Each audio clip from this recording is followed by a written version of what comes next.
already been characterized. What do we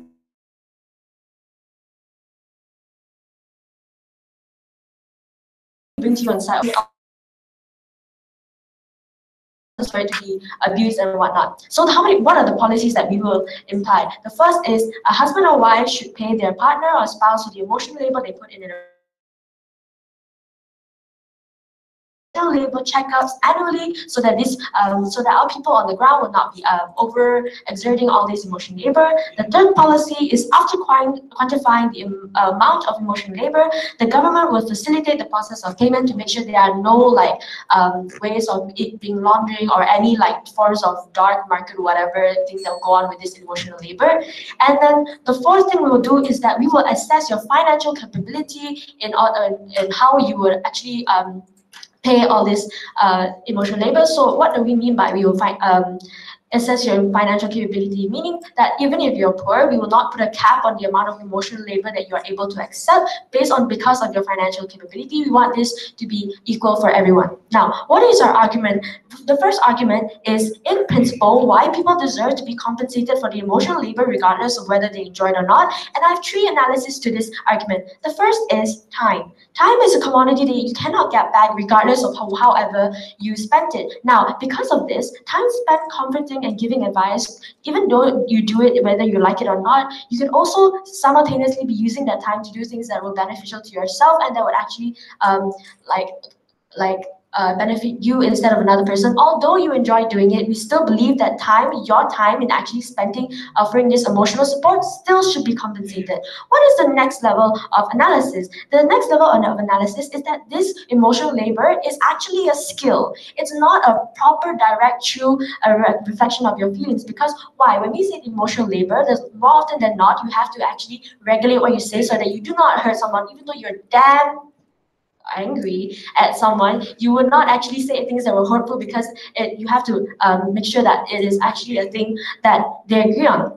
Now, what do we mean by this? Why do we think that it's so important for you to be compensated for your skill? Because even if people do jobs that they're in status quo, we still pay them for it. Why? Because it's a skill and they still spend time doing it. So I don't see why we should have this exception of emotional labor when it's actually a skill. Not a lot of people can do it. Not a lot of people can do it well. And because of this, we still think it is something that you should be compensated for. Now, what is our second argument? Our second argument is why relationships in our world are more likely to be healthier than compared to a side of opposition. Why? The premise of this, before I get into my second argument, go on. So how would the payment system in your world work? Is there a certain price for getting your spouse a car versus buying a muffin? Is there a hierarchy? I don't think that actually matters a lot because all this is materialistic things. We're talking about emotional labor in a world where we can actually quantify these things and all that. This shouldn't matter because it's actually emotional labor. We will definitely set out a system where we can calculate this emotional labor of how it matters and how it works, and then we shall maybe in a form of you can get your compensation in form of car and liquidation states and all this. There's so many methods of payment that can go on anyways, whatever. Second argument, why relationships are more likely to be healthier on our side of the world. On outside the house. Money is important to everyone. Everyone can agree on it. And why is money important? Because you're able to afford basic necessities. You have more avenue to achieve comfort and happiness in materialistic forms. And what does this mean? People are likely to be more incentivized by this money to offer helpful emotional labor. And why is this beneficial? Everyone in society goes through their own specific struggles. So everyone has a tipping point, e.g. being suicidal or depressed and whatnot. And the first person they return to is their spouse and their partner because of the already established trust. So being established, and you always go to them because you're feeling a downtime, these individuals are more likely to comfort them to feel better. And what is the nuance of this? A lot of times relationships have a lot of up and downs. So because of this, we cannot control how our spouses feel down and how often they feel down. And because of this, as a partner that you may not understand, you're just why is my partner feeling like this all the time without understanding that mental state or whatnot? This reduces that on our side of the house. So in our world where we offer this money, the problem comparative is that on their house, as I saw the house, they're only doing this emotional labor when they feel like it and when they feel like it doesn't burden you, and you feel like, oh, okay, now I'm in a good mood because I don't think that you've been down that long. I'll offer this emotional support. And why is this a problem? Because more often than not, couples do not understand that when their spouse is going through a really tough time, they think that the burden that they face is bigger, when in comparative and objectively, their burden is much smaller to compare to their spouse. And how would they know? They won't. That's the problem. But with this incentive of you offering, compensating for their emotional labor, we urge them to be more on the cautious side and offer this emotional labor regardless. So in our side of the house, it's a safer world and relationships are more likely to be healthier. Now, and there will be two outcomes from this. Our emotional labor being compensated will have like a healthy relationship is because the first outcome is that there are more compromises. Couples are more incentivized to actually like offer emotional support to each other, so that and because of this emotional support and constant communication, the relationship is more likely to be healthier. People are more incentivized to speak out on things and offer emotional support instead of always fighting all the damn time. What is the third outcome, and I think is one of the most important things, is because in a world, relationships are often they turn toxic. Why? Because like let's say I always think that I offer a lot of emotional support, and whereas my boyfriend who's not as vocal, I accuse him like, what is this? I'm always offering you emotional support. You never offer any emotional support. You don't actually care about me, do you? So that leads to a lot of toxicities and a lot of misunderstandings, a lot of fights. In our world, where we offer you this, offer this checkup of like you constantly having to go to emotional labor checkup and also compensation, that this proves all this. When you have to take out money of your own pocket to pay your spouses all this emotional compensation, you realize how much they've actually done for you. And so this in our world, you're more likely to appreciate your spouse, and because of that, this whole like misunderstanding of your partner not caring for you, the insecurity will not exist on our world, because you actually can quantify all this emotional support that's been given to you and all this. And in our world, couples are more likely to be more appreciative because thank you for offering so much support to me, you do care about me. And that's why for all these reasons, we would definitely compensate for emotional labor. Thank you, Prime Minister. Please now call upon Leader of Opposition to come forward to the office.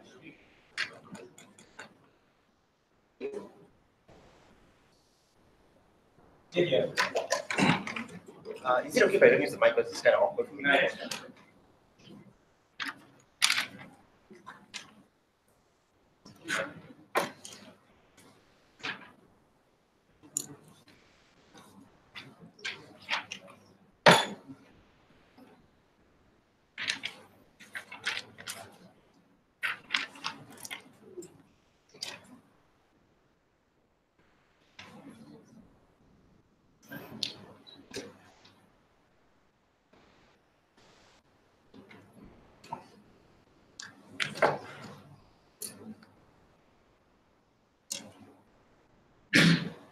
Ladies and gentlemen, the side of government is promoting nothing less than emotional prostitutes in the side of debate today, right? So before we engage, before I come up with my arguments, first let's engage with whatever side opening government has talked about. So firstly, you find a lot of problems in their mechanisms, right? So firstly, they argue their mechanism that husband and wife pay each other. So we don't really get how this is going to work. So like, when husbands and wife pay each other, at the end of the day, it reaches an equilibrium, right? My husband pays to the wife pays back to the husband. I don't really see how you're actually incentivizing people to earn money. Secondly, on the second level, in a patriarchal society, it further entrenches women into this particular problem, whereby women are often seen as emotional support. Therefore, husbands should always pay them back. But I don't see how the women will end up having advantage with this money, because they always have to give back the money to the family. So I don't really see how the money is going to help them at the end of the day. Secondly, what problem are you trying to solve, right? So these are the three problems that they're trying to solve. Firstly, that time is a commodity. Therefore, because you invested time in this relationship, you deserve a certain incentive. So you deserve financial incentive because you've contributed to this relationship, right? Secondly, they talk about, this one I'll talk about in my argument later. Secondly, they talk about how this prevents things like extreme like suicide, depression, and this way I believe is quite dangerous, right? Things like suicide and depression, if you're already going to pay for the ability to get emotional support to deal with these problems,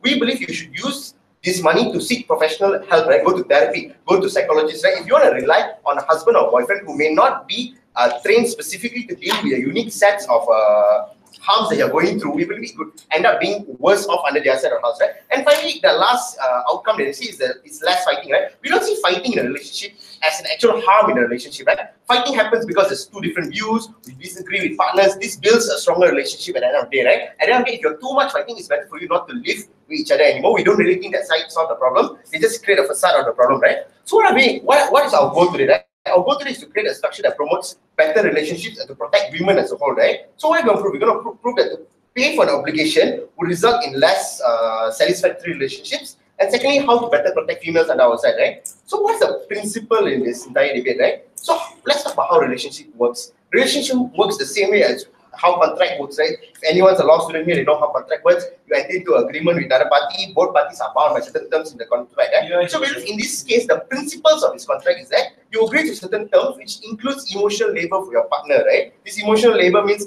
I comfort you when you're sad, we spend time together, we are happy together. Therefore, there should not be a compensation element within this particular principle, right? Why? Because you already, through consensual agreement, you agree to enter into a relationship with each other. You agree when you enter into this relationship, you're going to help each other out, become better people. Therefore, there should not be an element of compensation in this particular sphere, right? Because your duty is to take care of one another and to finally comfort one another, right? So at a principle level, we believe in the relationship-wise, this is where you're most likely going to benefit.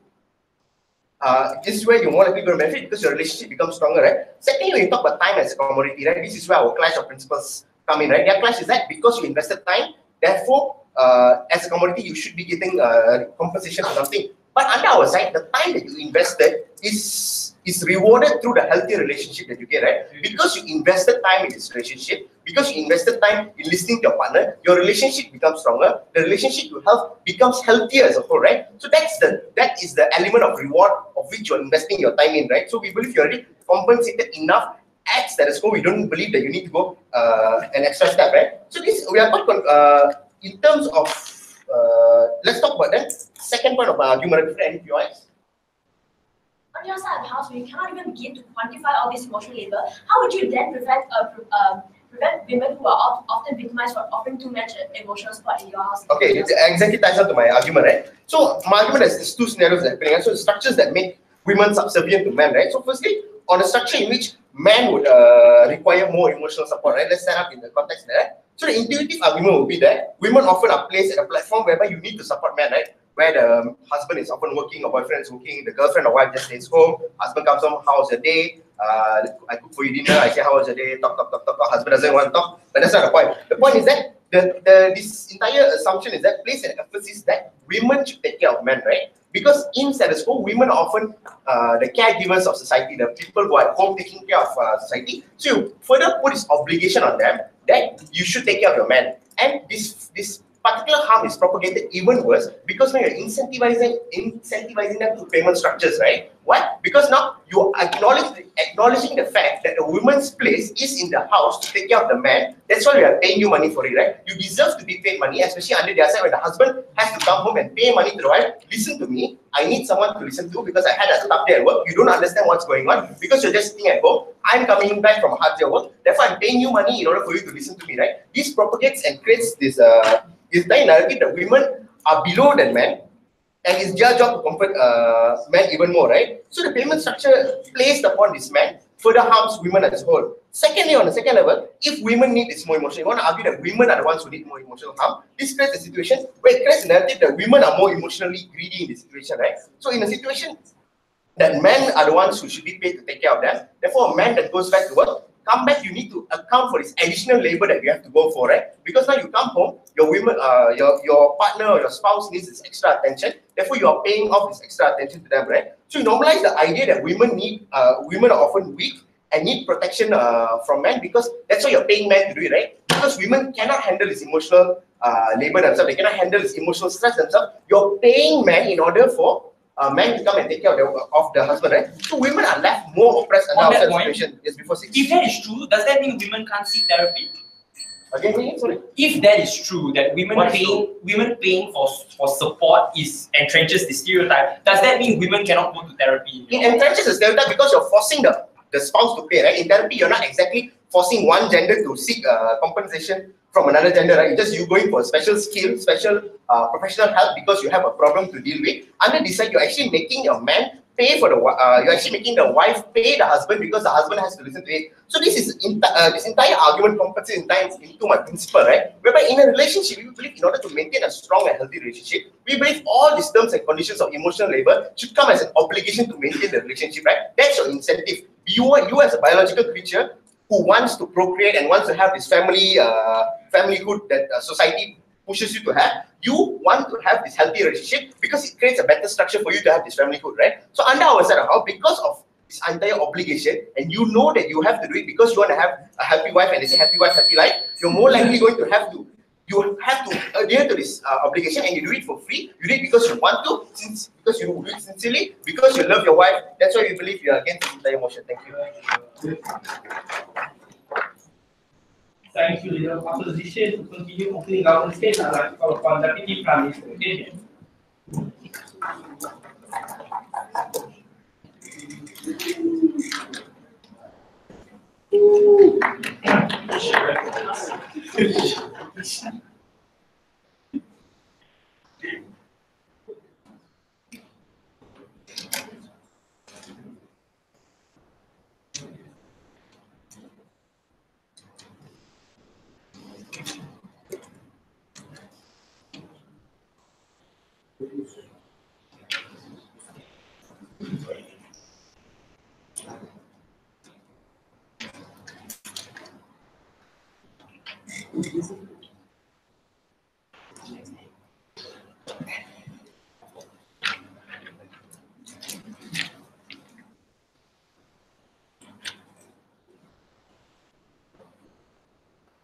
Cool. All right.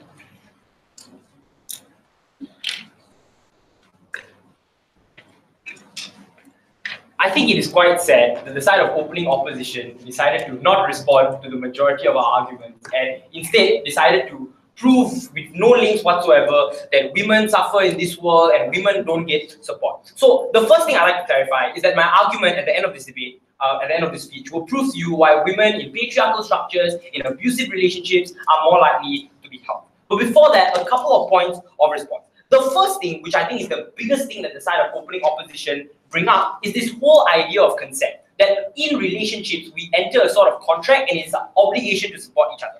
The first is that no, that you can't read into the future, right? This is a very subjective thing. We cannot possibly imagine at the beginning of a relationship how much emotional support, how much time, how much of a skill I have to develop in order for this to happen. A very good example, it is exactly why in status quo we don't allow Ulysses contract, right? Where we bind ourselves to doing something in the future. And so, number one, we can't see into the future, but the reason why we are unlikely to be able to see into the future is, have a seat, before a relationship, the partner has an incentive to portray themselves as the best version of themselves, right? So if I think the guy is hot, whoa, I'll be as cool as possible so that I'm able to enter a relationship with that person, and vice versa. So the nuance here is that before relationships, and in order for someone to enter a relationship, we often portray the best version of ourselves, without the depression, without the anxiety, in order for us to be accepted into these relationships. What does this mean? It is unfair to then not compensate the person who has to deal with something that they didn't know would have existed to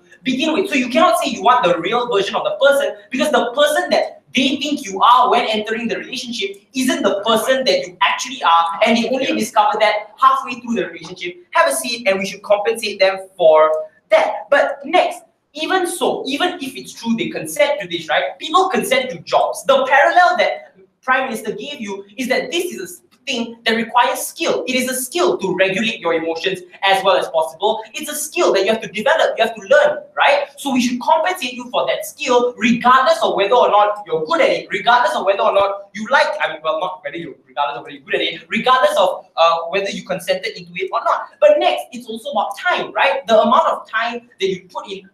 PM told you that there's an opportunity cost, right? The point in which you put in time to putting in this emotional support, you have less capacity to find happiness for yourself, less capacity to invest in like other hobbies that you may prefer doing. So the fact that you are mandated to do that certain activity means you should be compensated for it. So I'm sure opening up are going to be like, have a seat. It's not necessarily a chore. They may enjoy doing it. The thing is, the fact that it's like compulsory for you to provide this emotional support means that you should be compensated for it in principle. So some people like it, some people don't, but it's compulsory, so you should be compensated for it. So the conclusion to this is that consent, it doesn't exist because you don't know the amount of emotional support that you will have to provide, especially when you can't quantify it. The second thing we will talk about is suicide. And I think it's really horrible, like suicide and depression. I think it's really horrible, right? They just dismiss it as, oh, nothing lah. But we'll say a number of things, right? Because they say their only alternative is therapy. So number one, people often don't go to therapy for a number of reasons. One, there's a stigma, and like if your problem is patriarchal societies,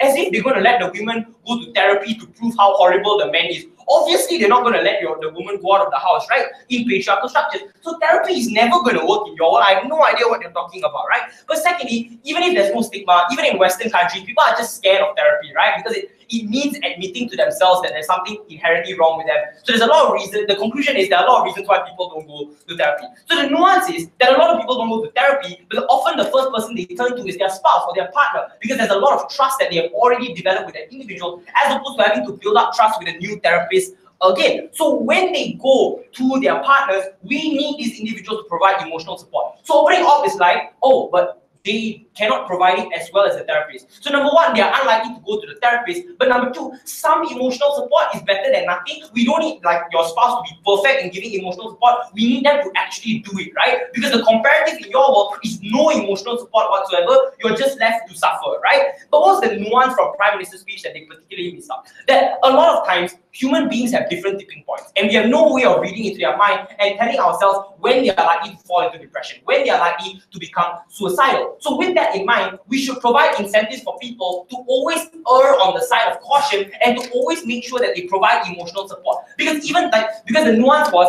that we only provide emotional support when it's convenient, when we're happy. If we're angry at our partner, if we're sad, we don't provide emotional support. But oftentimes when we're angry or sad, our partner could be considering committing suicide. So in those instances, we are more able to look past our anger, look past our sadness, and we are more incentivized to provide emotional support for these individuals, and hence they are less likely to go through those horrible outcomes. But secondly, like this is a normal response. Therapy is not mutually exclusive. If they can go to therapy in your world, they can go to therapy in mine. You need to prove why they're more unlikely to go to therapy in ours. So obviously the comparative is more pain, more depression in their world. No, thank you. So very quickly before my argument, with regards to fighting, there's a huge contradiction in their side, right? Because on one hand, they claim that fighting is not always bad, but at the same time, they say your reward for emotional labor is a healthier relationship. So more emotional labor means less fighting. What I'm trying to get at here is, if your reward of emotional labor is healthier relationships, then you have to concede that emotional labor provides healthier relationships to begin with. But the second problem with this reward is that this reward is not definite, because sometimes no matter how much emotional labor you put in, the healthy relationship isn't guaranteed. So we have to provide them a definite reward, so on and so forth. But lastly, why are people in abusive relationships and patriarchal structures help the most? The premise is abusive relationships in patriarchal structures and so on require a lot of emotional labor. It requires you to hide your sadness or your anger at your abusive or misogynistic husband. It forces you to do things you are not consented to. In worst case scenarios, it means marital rape. In best case, it means having to cook a meal for your stupid husband who you do not love every single day. But when we realize that we are in an abusive relationship, it is better now because you get money as compensation, and number one, you're able to seek more therapy, you're able to escape this relationship, etc., by being empowered by this capital. But regardless, in principle, we think you should be compensated or assisted for the amount of pain that you go through. So maybe you have to give some money away to your husband, but at the very least, maybe you can hide something, maybe you can buy a few more luxuries. This is far better comparative in our world as opposed to theirs, right? The reason why this argument is so important, because individuals in abusive structures, patriarchal structures, are the most important. They're the most vulnerable, they go through the most pain, and as a result, in principle, even if we lose everything else, they should be compensated for the horrible pain they go through. Never been prouder to win a debate. Thank you. Thank you, Deputy Prime Minister. To close the opening up debate, I'd like to call upon the Deputy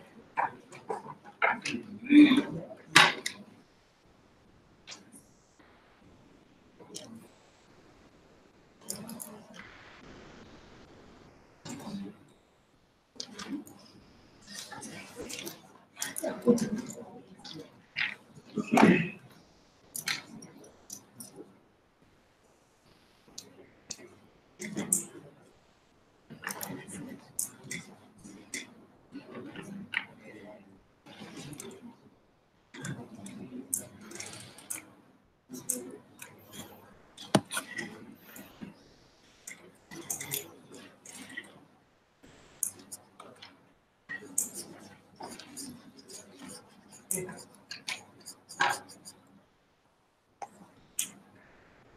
You asked me the number of times that I had to listen to Aspa and manage emotional labor. I'll be hacking rich right now.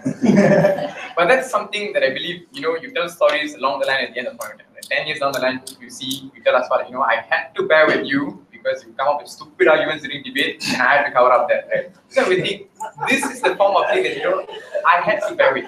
But this kind of thing only comes to its purest form when I had to bear it without an external circumstances, such as tangible things like money itself, right? When I know this kind of thing comes because I compromised with Aspa, this is when we think that money is something that cannot do justice for the emotional burden that I felt for in the very first place. Nevertheless, assuming to the point whereby we think that at most point right now, you can quantify, you can go about and calculate how much am I supposed to be, how rich am I supposed to be because of dealing Aspa, right? So we think that right now, I'm still willing to forgo whatever amount is being due to me due to several reasons coming up. Before that, let's look at what opening government talked about. They talked about number one, time. Their analysis and justification, number one they gave you was time and skill. Right? I'll tell you why these two analyses isn't necessarily important if you participate. The time that they told you about is a form of commodity, right? So this is the problem over here. When you have two forms of commodity within a relationship, I think it takes the value of the relationship to its latter point. This is where I start talk to you in a very simple sense. But now let me tell you, right? This is how we tell you. When you invest in something like time, it's something that's unattainable in other forms of relationship as well. It's something exclusive within you and your partner inside. This is how we think it makes the relationship far much more better off in comparison where you can take money and spend it off better. This is how we think the relationship becomes stronger because the exclusivity of this relationship is dependent upon that time you spend with this very own person. I'll take you later at 6. Right? So we think that right now, two commodity cannot be together at one point, especially when you're trying to relate time and money then. But secondly, on the other compromise side, so we think that right now, the moment you decide to, compensate using money, so we think you lead towards more people having emotional prostitute by itself. So we think that right now, in the end, it's going to be further harmful. Right? But secondly, they talk to you about how they equate jobs and skills together is something that is supposed to be developed in relationship itself. Right? Honestly, at this point of time, you may come up sad stories and beautiful stories. Now, relationship is bad and good for you. Right? We think at this point of time, relationship is something that we think is personal, exclusive within yourself, right? You may be good or bad or bad or something, right? We think it's something you develop yourself, right? It's not supposed to be generalized on saying that you are supposed to have this set of skills, right? Doing that, when you label something that you're supposed to have compensated for these kind of things, we think it generalizes on all aspect of relationship. It's supposed to have the same standard of metric on how they're supposed to be judged by each other. This is where it's particularly difficult. Because why? The moment you recognize a relationship on being the same standard, on justifying within the same commodity as money, so we think that right now, relationships within certain people with different characteristics will not be able to do justice because they cannot reach that level. The moment they know they cannot reach the level because you're being justified the same amount of commodity, this is why we think right now you are much more inferior towards one relationship towards another. This is how we think it's harmful. When you generalize relationship to a point of time, we think you to make it seem like everything is the same. So we think we're disappointed with side opening government. But secondly, let's look at the mechanism, right? So we think it's flawed for itself. One moment they say you go out, the government will pay you. At the end of the year, they'll see your tax, everything goes one side. The next moment, husband is going to pay you. You know what? Takes the wife, pay the husband. But then give speech. He comes out and tell you abusive people is going to abuse your wife. How the hell is an abusive husband going to pay his wife for actually handling everything in this very sense?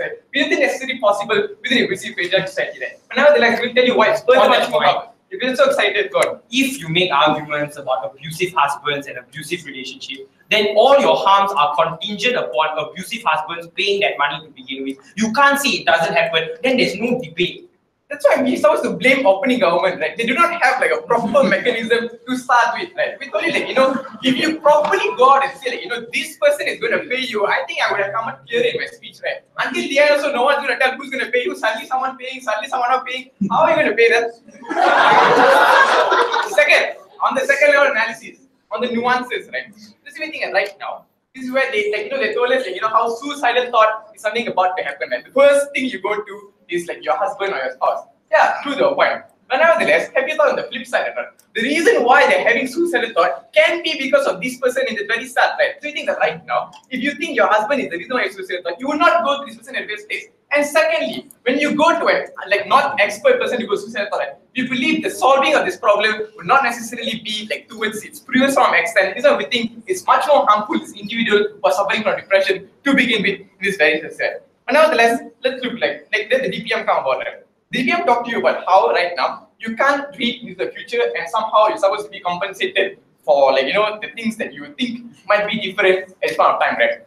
But that part of logic, I think everyone will be rich at this point of time because the friends that I have do not turn out to be the friends that I expected them to be. Like you put like a certain amount of expectation, and I don't think it's supposed to be like compensated with money. Let me tell you the harms with that. Right? Number one, like what Aspa talked to you, right? You could be like emotional prostitutes, right? I could just pretend to go and befriend someone. The moment like they do not have certain expectations, I'll be rich, like trying to like the one. So this is when I think the abuse of this mechanism comes about, and this is why it's particularly harmful. Right? But secondly, right, on the idea of getting it and relating back to a healthy relationship, right? This is hitting it right now. The reason why you get better relationships is when you form acceptance. And this is what we think it's exclusively under our paradigm alone. Because under their paradigm, under their side, they do not have the form of acceptance that we have. Right? Because why? The moment you have to bear with someone, the moment you have to bear with something, we believe the compromise within our side is not something attainable. Because I am being compensated by an external factor called money, right? I'm being compensated for something that they do not possess in the very first place, right? But in our paradigm, when we learn to live with it, this is how we think the relationship leaks a little longer. Their counter argument to this was that, you know what, you cannot sustain something, this is how we think, if you cannot sustain something, this is why you should feel compensated. If you cannot last a relationship, this is why you pay for it. We think that's wrong. The moment you give the ability for someone to not take money, you can always divorce them, right? You can always go there. This is how we lead your argument towards like a patriarchal society. The moment you justify women for oppression, because you know what, the moment you get oppressed, the moment you don't get, like, you have to serve food all the time, we can compensate you with money, is wrong. You give them the notion that, you know what, however what you do, you will be justified. This is a woman empowerment doesn't happen better under their side, because they don't recognize the ability for you to leave the relationship, to know that it's toxic to begin with in the very first place, to give them the right to know that you can walk out the relationship at that point of time. Women empowerment under patriarchal structure have a way better on our side, and they do not have the argument with side opening up. Yes, that's good said.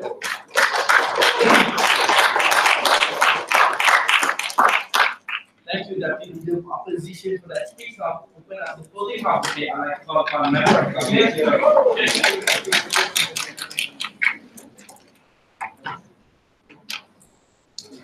the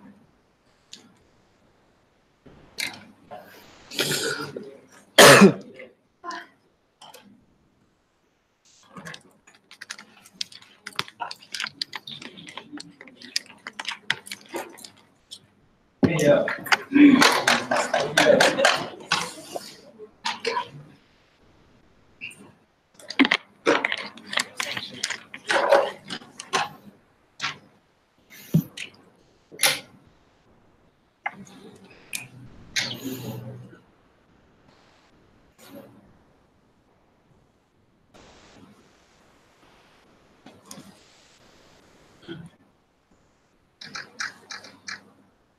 Okay, I really don't understand what the hell has been happening in the opening here thus far.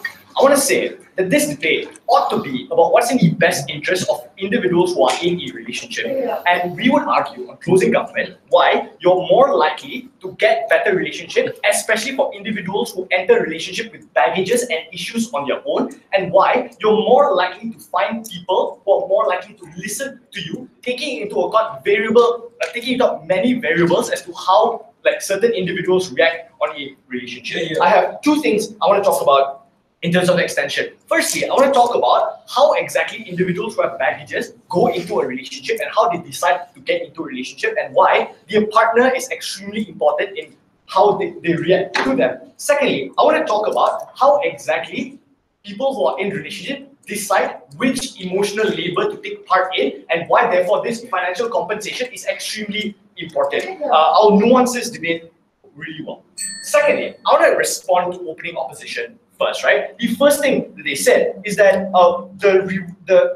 We don't necessarily need financial compensation because the reward that you get is the happiness that you get out of a relationship. No, thank you. The first thing that we say, this is highly contingent on that relationship turning out well, which is not necessarily true. The very difference on the outside of the house is even if that relationship was doomed to fail, at that point in time in which you were there for that particular person, at least you get some sort of return, and there's an incentive for you to be there for them in the first place. I think that is far more important. Secondly, this whole argument about, like women are weaker and then men are weaker, some people are weaker, right?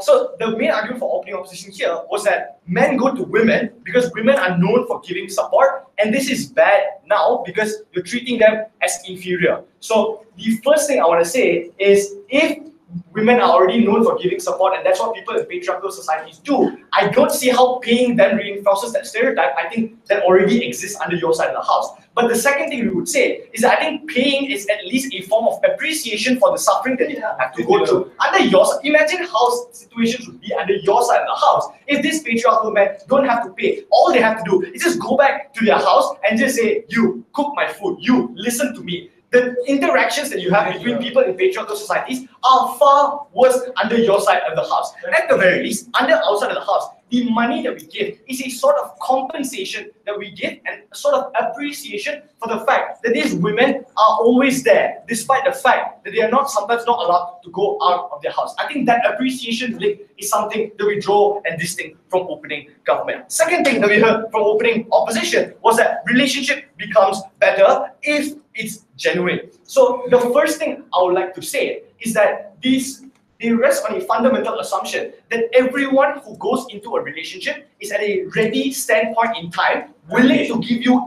as much attention as they actually want. They don't take into account the variables that exist, which is, for example, individuals who enter the relationship just to screw around. Individuals who enter a relationship who don't necessarily want to care for you that much because they think you're being a baggage. Especially really attractive people, because why the hell do they have to listen to you? They'll just chow. They've got other people to talk to, right? So these are the individuals that will never be able to achieve any sort of happiness under that side of the house because they don't have a reason to listen to you. The second thing I would say is, like this, I don't know, this one argument, what if your husband is why you want to kill yourself? Then I don't know what you're going to have in your world as well. You got money, you don't have money, your husband is still going to make you want to kill yourself. I don't understand how this is important. The acceptance argument, I really appreciate it if individuals get acceptance and are always able to have genuine conversations with their partners. But I think this debate has to take into consideration that this is not realistic to assume, which is why we're having this debate, to compensate and give individuals an incentive to talk to these people firstly. No, thank you. Firstly, I want to talk about how exactly individuals enter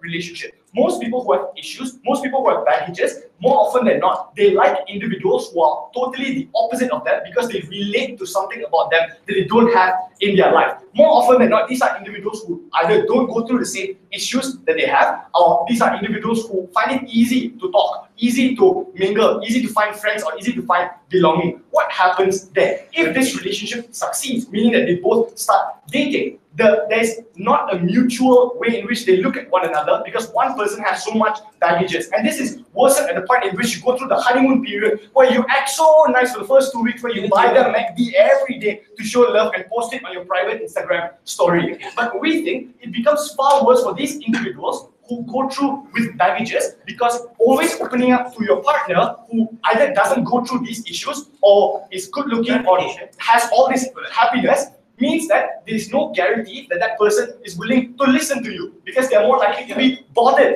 by you. What happens if we give you all these monetary incentives? I think even if this person is no longer interested in you, the monetary interest at the very least keeps them there. Why is this especially important? We accept that this is emotional prostitution. We accept that this is just them wanting to do for money. Why are we still okay with it? Because for the person with issues, no thank you. For the person with issues, this spouse means everything to them. So them being there, irrespective of it being because of money or irrespective of it being because they actually care, means the world to them, because this person is who I love the most, which means that you're more likely to find some sort of happiness, because it doesn't matter whether this person is doing it out of genuine interest or it's because of money. Taking into consideration that people who have baggages are more likely to date people who are different to them, you need that sort of incentive to make sure they're willing to listen to you. But the second thing that I will talk about is that we tend to not do the hardest emotional labor. For example, meeting your parents-in-law. Why? Because it's awkward, because it's uncomfortable, maybe it's too early in the relationship, you think you're taking it too seriously. What happens then? Under your side of the house, these people are more likely to be able to say, hey, I didn't meet your parents, but at least I WhatsApp you at night, at least I call you at night. What happens on the outside of the house?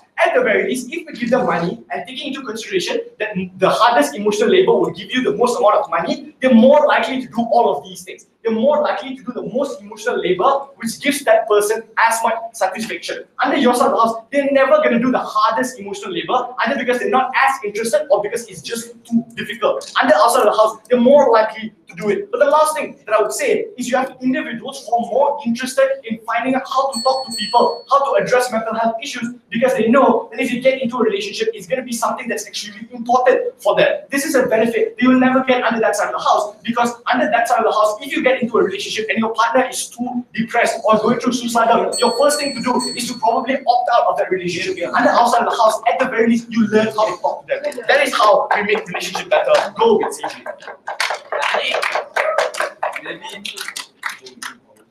Thank you. Member Manu, please call upon member of opposition.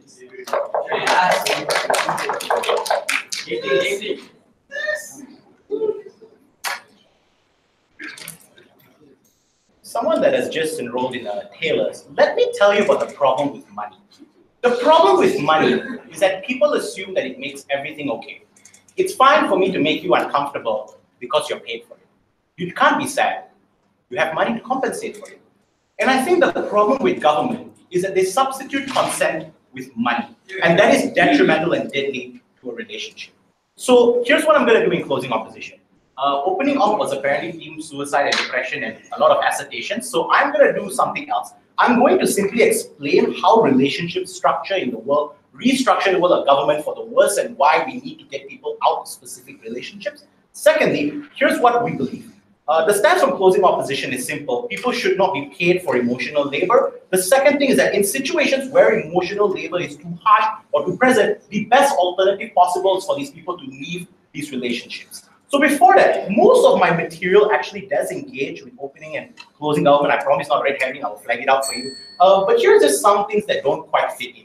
So the first thing opening government posited towards was that this is great. Now you can quantify who is contributing in a relationship and who isn't. I think this is really bad because you force people to actively prove to their partners that they are valuable. What does this mean? I think not everything you do for a partner can be compensated, and it's not emotional labor, but that doesn't necessarily mean that you're not a good partner. Maybe it's something as simple as being nice to them. Maybe it's something as simple as just paying attention to them. Have a seat, Hans. All these sorts of things are also valuable, but people don't prioritize these things, and these things aren't looked at as valuable. Rather, you force people to consistently prove to their partners that they are valuable. I just cannot establish how damaging this will be to a psyche of a person that just genuinely cannot afford to deal with that emotional baggage. It is traumatizing dealing with someone that's depressed. It is traumatizing dealing with someone that is anxious. I shouldn't have to prove it to you that I am valuable to you because I love you, right? The second thing I'll talk about, the patriarchy.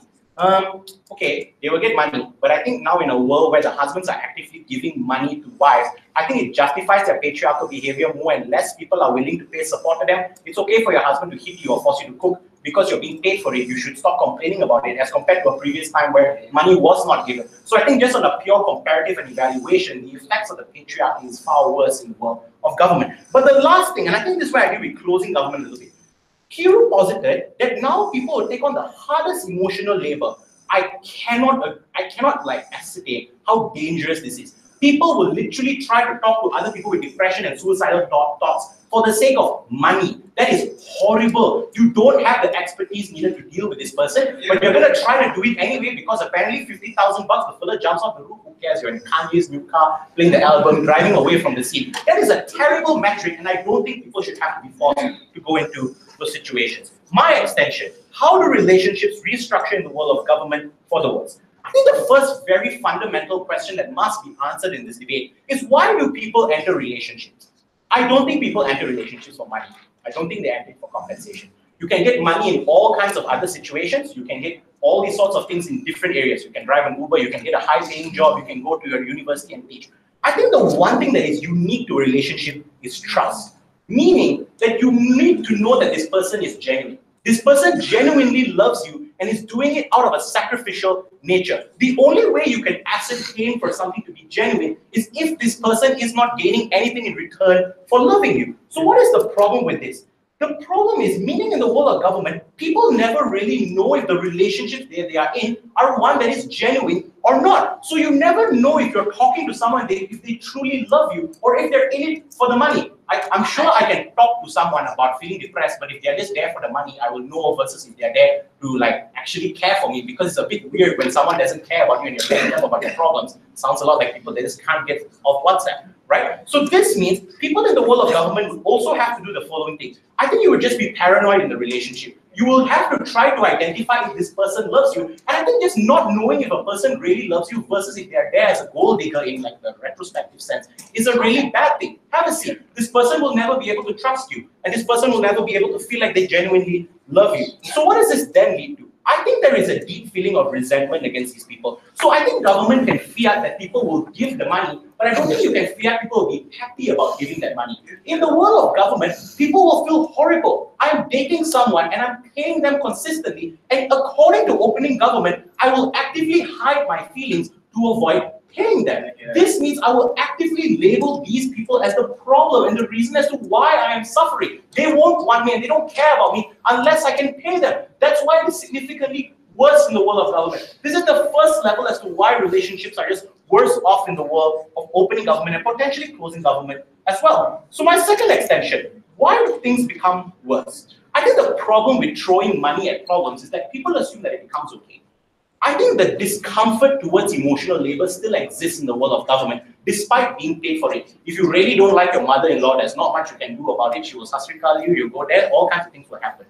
But I think in the world of government, it is much more difficult to justify to your partner and talk to them as to why it makes you uncomfortable. Because the first reaction is, you have been paid for it. You're being compensated for it. There is no need for me to adjust my behavior because you are in it for the money and because I can pay you for it. I think a good parallel to this is just the way society treats sex workers. We don't care that they get beaten on the job. We don't care that they get raped. All that matters is that they got money. They got what they opted into, and they got what they consented for. The same line of logic applies in the world of government. It's fine to shout at my wife. It's fine to subject her and tell her about all the emotional baggage that I have, despite her not consenting to it, because I pay her for it. Her job is to listen to me because I am actively giving her money for it. That's why relationships in the world of government are significantly worse. You substitute consent with money. You assume people believe it and people want to do the things that you tell them to do because you're paying them for it. And just on a pure comparative, I think people will be happier in the world of opposition for two reasons. A, you can believe that the person genuinely loves you. And I think that's a great form of validation. But the second thing is that you just don't put people into relationships where they are forced to consent to things where they didn't, because money becomes the end-all or the be-all in the relationship. So in summary, here's what closing opposition did, and here's why we won the debate. We edged out everyone because I think we just talked about the most meaningful things. Trust is most meaningful in the relationship. And just assuming that you have a genuine bond is one of the most important things as well. For that sake, money shouldn't be in a relationship.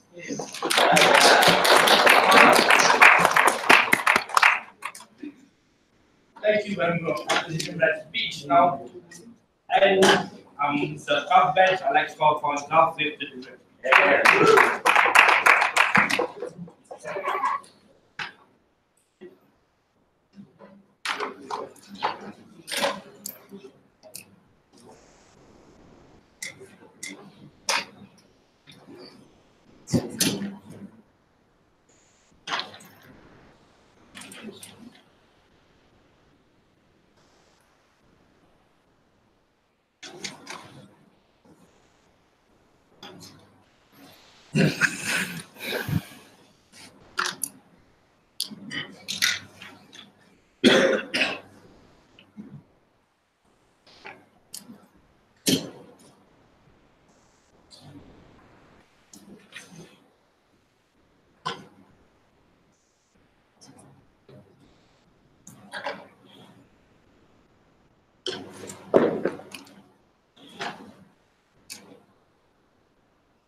inside opposition has taken for granted how taxing a relationship can be. It is extremely taxing to be someone's emotional therapist, where you're in a relationship and all you have to do is listen to the person complain and complain, groan about how busy work was, or groan about how tired they are. It is extremely tiring, excruciating to have to sit over the dining table and listen to that. We think at the very least, these people should be appreciated, these people should be compensated for the amount of time they invest in this relationship and for the amount of energy they help in cheering that person up, regardless whether it's genuine or not. I think closing opposition painted a very, very narrow picture, right? And even narrow in opening opposition. But let's look at some rebuttals first. I think the bulk of the argument coming from closing opposition is that people will hide their feelings because now they'll sweep it under the rug because they're not willing to pay. They'll feel like you're monetizing their problems. However, I think I have two rebuttals to this, right? Number one, you have to consent to being with that person as well. Meaning, sit down. No, meaning as in you have to consent and love that person. It must be a mutual thing. And even if that person does it for money, even if that person is a gold digger and does it for money, if the other individual loves you so much and the only thing he wants is for you to be there for him or for you to be there for her, I think it's much better for you to be there for that person for money rather than you leaving that person, because it has to be a mutual thing. I think that if an individual loves you so much, regardless whether the other person is doing it out of money or doing it to reciprocate, it is better than you leaving him dry. We think that under their word, the individual becomes worse or becomes even more depressed, becomes even more anxious. I also think that you can opt out of it, meaning if you're feeling that they're only doing it for money, and if you come to your senses that you don't want the person there out of money and you only want the person there because he's genuine and you don't actually care about dumping your emotional baggage anymore, you can always opt out of the relationship. It's not like it's an internal contract. We think it's something that is opt-in, opt-out basis, right? And thirdly, we think that it's also not true because in a relationship, both individuals need to find meaning in that relationship. If that other person is not enjoying the relationship or it's too much, at least the person can opt out. But at the very least, that person is compensated for the amount of emotional baggage he has to deal with. No, sit down. Two issues. First, how do we best help women, since it's become about the patriarchy? Although I think this debate is narrow because I think that women can also have emotional baggage. Second, how do we best help individuals in the relationship? Now, first, how to best help women? Now, let's talk about abusive relationships, since that's what the entire opposition bench wanted to talk about. Let's talk about relationships whether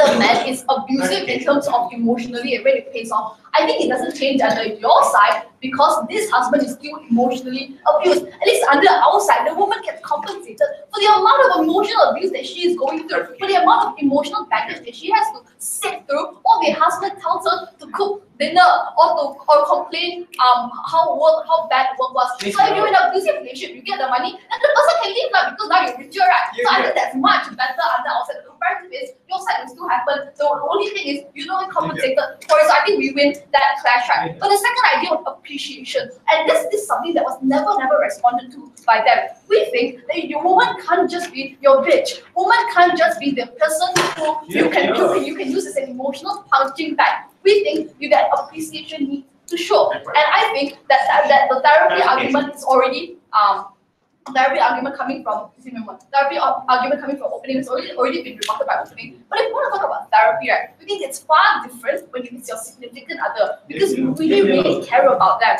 and they really also want to care about you. So it's far easier to open up to your significant other when you both want to get to grips with the situation. Before I move on opening. Okay, so I'm quite confused, right? You're talking about these females who are emotional punching bags. So you're justifying them that you can be punched in this relationship just because you're being paid and giving them an extra incentive structure not to leave and they cannot find these other structures because they're being paid. I think it's important to recognize you were the one who brought in the stakeholder of abusive husbands, right? So we're saying that if the husband is already abusive, regardless of whether you're getting paid or you're not getting paid, the husband is going to be abusive anyway. But the idea of gold diggers is what I'm going to tackle next. Second, how do we best help individuals in relationship? This is what opening opposition talk about. We want relationship to be special and we want relationship to be genuine. But the thing is, you assume everyone will do it. You assume everyone will take the hard I think you assume that everyone will take the hard way to help you to go through things, right? But the first thing we brought you was incentive. It gives you an incentive to listen. We think as an appreciation gift, you are there for your significant other. Your significant other feels good. However, at the point in which your significant other feels that you are disingenuous or feels that you only do it for the money, your significant other can simply leave the relationship. However, if your significant other really loves you and doesn't care whether you're in it for the money or not, he can just be you. It's a win-win situation. You're there for the money if that is what you want, and your significant other has you. But the second thing, right? You get to do the hard things, and this is what he will talk to you about, right? And how before this, let's just say you were only incentivized to text, but after this, you're incentivized to do the hard things. For example, you're more willing to listen, or you're more willing to visit parents. The thing is, both individuals need to find utility in it. The other individual must love you as well. The comparative is under your side, when the emotional baggage gets too much, they decide to leave you because you're too anxious. They decide to leave you because you're too depressed. Have a seat, thank you. Now, thirdly, right, we think that when it is too much, the person leaves you, making the person far worse. Now, second on this whole idea of being genuine, which is what our closing opposition want to talk about. We think when you really love someone, it doesn't matter. When you really, really want someone, it honestly doesn't matter to you whether that person loves you back or not. You just want that person to be there with you. You just want to spend time with that person. We think intention doesn't matter. In fact, does. The outcome does. We think that is the point in which this debate plays out, especially to certain people, where it helps the person get better at the very least. It helps the person calm down, calm his jitters. So we think this is far better on the outside, because the comparative is you lose the person, your emotional baggage is too much for you to handle. With that, we're extremely proud to propose.